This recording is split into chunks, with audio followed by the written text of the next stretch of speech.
Question ಮಾಡಿದ್ದಾರೆ. Seize ಫೈರ್ನ ಈ government ಮಾಡಬೇಕಾಗಿದ್ದನ್ನ Donald Trump ಅವ್ರು ಮಾಡಿದ್ದಾರೆ ಒಂದು ಅದನ್ನು ಅದರೊಳಗೆ ಒಂದು ವರ್ಡ್ ಇದೆ, ಕಾಮನ್ ಸೆನ್ಸ್ ಅಂತ.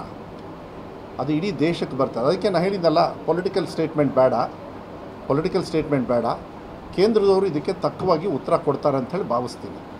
ನಾನು ಪೊಲಿಟಿಕಲ್ ಸ್ಟೇಟ್ಮೆಂಟ್ ಈಗಲೂ ಕೂಡ ಮಾಡ್ಬೋದು, ಆದರೆ ಅಷ್ಟು ದೊಡ್ಡ ಮನುಷ್ಯನೋ ಚಿಕ್ಕ ಮನುಷ್ಯನೋ ಗೊತ್ತಿಲ್ಲ. ಬಟ್ ಹೆಮ್ಮೆಯ ಈ ದೇಶದ ಪ್ರಜೆ ನಾನು. ಬೇರೆಯವ್ರಿಗೆ ಏನು ಅಧಿಕಾರ ಇದೆ ಅಷ್ಟು ಅಧಿಕಾರ ನನಗೂ ಇದೆ, ಆ ಸ್ವಾತಂತ್ರ್ಯ ನನಗೂ ಇದೆ. ನನಗೂ ಗೊತ್ತಿದೆ, ಮಹಾತ್ಮ ಗಾಂಧಿಯವರು ಭಾಳ ಕಷ್ಟಪಟ್ಟು ಸ್ವತಂತ್ರ ಸುಮಾರು ಜನರು ತ್ಯಾಗ ಮಾಡಿದ್ದಾರೆ, ಅವರ ಜೀವನನೇ ತ್ಯಾಗ ಮಾಡಿದ್ದಾರೆ. ಆದರೆ ನೀವು ಕೇಳಿರ್ತಕ್ಕಂಥ ಪ್ರಶ್ನೆಗೆ ಯಾರೋ ಒಬ್ಬರು common sense with both the countries ಅಂದಾಗ ವಿ ಆರ್ ನಾಟ್ ಪಾಕಿಸ್ತಾನ್. ನಮ್ಮನ್ನು ಬೇರೆಯವ್ರಿಗೆ ಹೋಲಿಸ್ಬೇಡಿ. ಕಾಮನ್ ಸೆನ್ಸ್ ಅವ್ರಿಗಿದೆಯಾ ಇಲ್ಲ ಅಂತೇಳಿ ಅವ್ರಿಗೆ ಹೇಳಬೇಕಾಗಿತ್ತೆ ಹೊರತು ಇದನ್ನು ಎಕ್ಸೆಪ್ಟ್ ಮಾಡಬೇಕೋ ಬೇಡ ಕೇಂದ್ರ ಸರ್ಕಾರದವ್ರು ನೋಡಬೇಕು.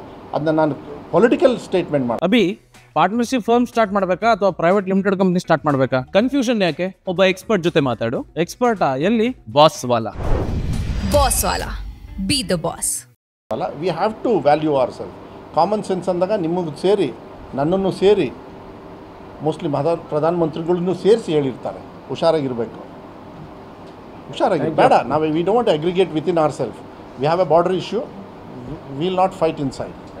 Thank you Pavan Krishna. Thank you very much.